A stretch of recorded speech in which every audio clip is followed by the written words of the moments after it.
রোজার নিয়ত ও সেহেরির দোয়া। সুপ্রিয় দর্শকবৃন্দ, আসসালামু আলাইকুম ওয়া রাহমাতুল্লাহ। সকল দর্শকবৃন্দদেরকে জানাই মাহে রমজানের শুভেচ্ছা ও অভিনন্দন।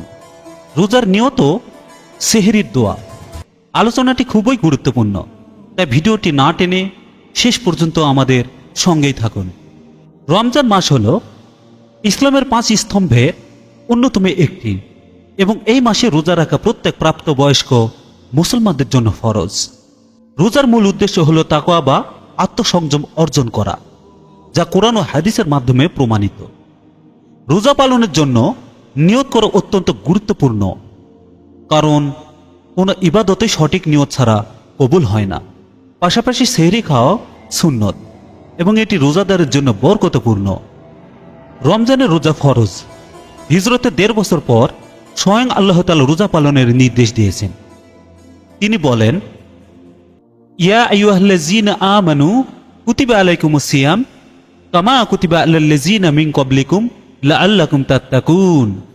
হে মুমিনগণ, তোমাদের উপর সিয়াম ফরজ করা হয়েছে, যেভাবে ফরজ করা হয়েছিল তোমাদের পূর্ববর্তীদের উপর, যাতে তোমরা তাকওয়া অবলম্বন করতে পারো। সূরা বাকারা আয়াত নম্বর 183। রোজা রাখার মাধ্যমে মানুষ আল্লাহর নৈকট্য লাভ করে, বিপুল সোয়াব ও অনুকম্পায় ঋদ্ধ করে।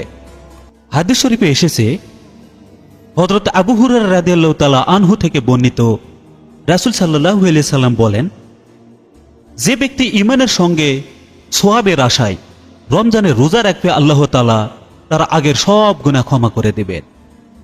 রোজার নিয়ত কি ও কিভাবে? রোজা পালনে সেহেরি গুরুত্বপূর্ণ, পাশাপাশি রোজার নিয়ত জরুরি। তবে এই ক্ষেত্রে রোজা রাখার উদ্দেশ্য ঘুম থেকে ওঠা, সেহেরি খাওয়াটাই রোজার নিয়তের অন্তর্ভুক্ত। বস্তুত মনের ইচ্ছাই হল নিয়ত। নিয়ত মুখে উচ্চারণ করা জরুরি নয়, তাই কেউ মুখে নিয়ত না করলেও তার রোজাগুলো আদায় হয়ে যাবে। রোজার যে নিয়ত আমাদের দেশে প্রচলিত, বাংলাদেশে রোজার একটি আরবি নিয়ত প্রসিদ্ধ, যেটা মানুষ মুখে পড়ে থাকেন। তবে এটি হাদিস ও ফিকহের কোনো কিতাবে বর্ণিত হয়নি, তবে কেউ চাইলে পড়তে পারেন। তবে জেনে রাখা উচিত যে নিয়ত পড়ার চেয়ে নিয়ত করা গুরুত্বপূর্ণ। তবে অনেক ইসলামিক স্কলার নিয়তের দোয়া মুখে উচ্চারণ করাকে ভালো বলে থাকেন। রোজার নিয়তের দোয়া। নাওয়াইতুয়ান আসুমা গদামিং শাহরি রমাদানাল মুবারাকা ফারদাল্লাকা ইয়া আল্লাহ ফাতাকাব্বাল মিন্নি ইন্নাকা আনতাস সামিউল আলিম। অর্থাৎ, হে আল্লাহ, আমি আগামীকাল পবিত্র রমজানের তোমার পক্ষ থেকে নির্ধারিত ফরজ রোজা রাখার ইচ্ছা পোষণ বা নিয়ত করলাম। অতএব তুমি আমার পক্ষ থেকে আমার রোজা তথা পানাহার থেকে বিরত থাকাকে কবুল করো। নিশ্চয়ই তুমি সর্বশ্রোতা ও সর্বজ্ঞানী। সেহেরির গুরুত্ব ও দোয়া। সেহেরি করা সুন্নত এবং এতে রয়েছে অপার কল্যাণ ও বরকত। হাদিস শরীফে এসেছে, আনাস ইবনু মালিক রাদিয়াল্লাহু তাআলা আনহু থেকে বর্ণিত, তিনি বলেন, নবী সাল্লাল্লাহু আলাইহি ওয়াসাল্লাম বলেছেন, তোমরা সাহরি খাও, কেননা সাহরিতে বরকত রয়েছে।